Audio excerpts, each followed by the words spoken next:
Imagine this. It's a warm summer evening, and in cities all across the world, millions of fans are dressing up in sparkly outfits, trading friendship bracelets, and heading to the biggest shows of their lives. The streets are alive with a sea of sequins and glitter, fans comparing their handmade outfits representing different eras of Taylor's musical journey. Groups of strangers become instant friends, bonding over their favorite lyrics and sharing stories of how they managed to score the most coveted tickets in entertainment history. The air buzzes with an electric energy that you can almost touch, as decades of musical memories are about to unfold on one magnificent stage. Some fans have been waiting in line since sunrise, turning parking lots into festive pre-show parties complete with impromptu dance sessions and sing-alongs. This wasn't just any concert tour. This was Taylor Swift's Eras Tour, and it would go on to become something that would leave economists, music industry experts, and even Wall Street scratching their heads in amazement. Let's talk numbers, but in a way that makes sense. The tour made $2.07 billion from ticket sales alone. Think about that for a second. That's like selling a $10 ticket to every single person in New York City, Los Angeles, and Chicago combined, and then doing it again. But here's the really crazy part. This wasn't just another successful tour breaking records. This was the first time in human history that any concert tour crossed the magical $2 billion mark. Taylor didn't just break the ceiling, she blasted through it and built a new floor for others to aim at. The personal success story is even more remarkable. Taylor herself earned an estimated $4.1 billion from the tour. To put that in perspective, that's more money than the entire movie industry made from ticket sales in some months. She wasn't just winning as a musician, she was operating on the level of major corporations.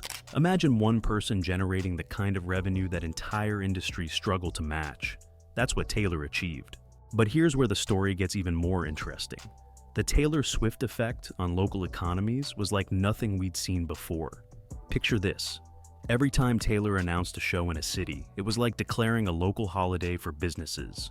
Hotels would suddenly fill up, not just for the night of the concert, but for days around it.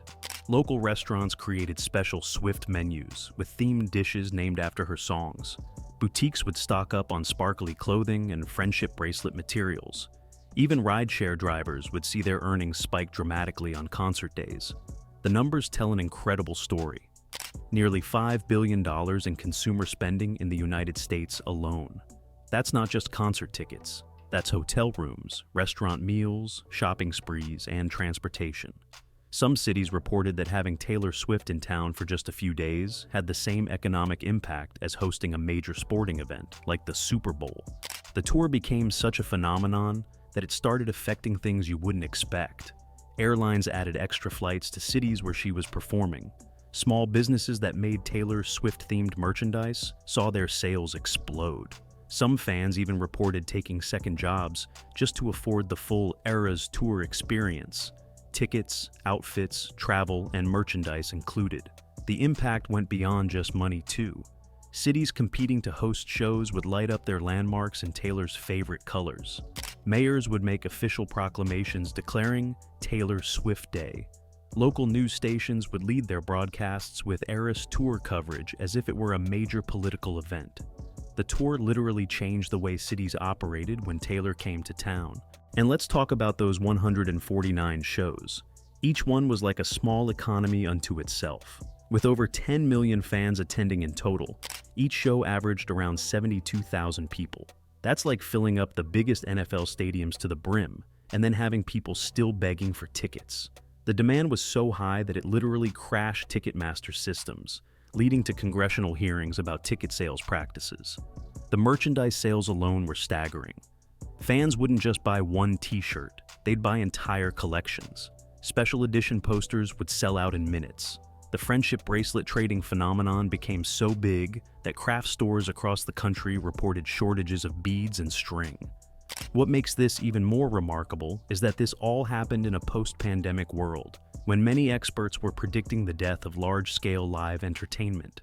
Instead, Taylor Swift didn't just prove them wrong, she showed that live entertainment could be bigger than ever before. The tour became a cultural touchstone, a financial phenomenon, and a case study in modern entertainment business all rolled into one. By the time the tour wrapped up in December 2024, it had redefined what was possible in live entertainment. It wasn't just a series of concerts, it was a global economic event that showed how one artist's vision and connection with fans could create something larger than anyone thought possible. The Eras Tour didn't just break records, it created an entirely new category of entertainment success that future artists will study for years to come.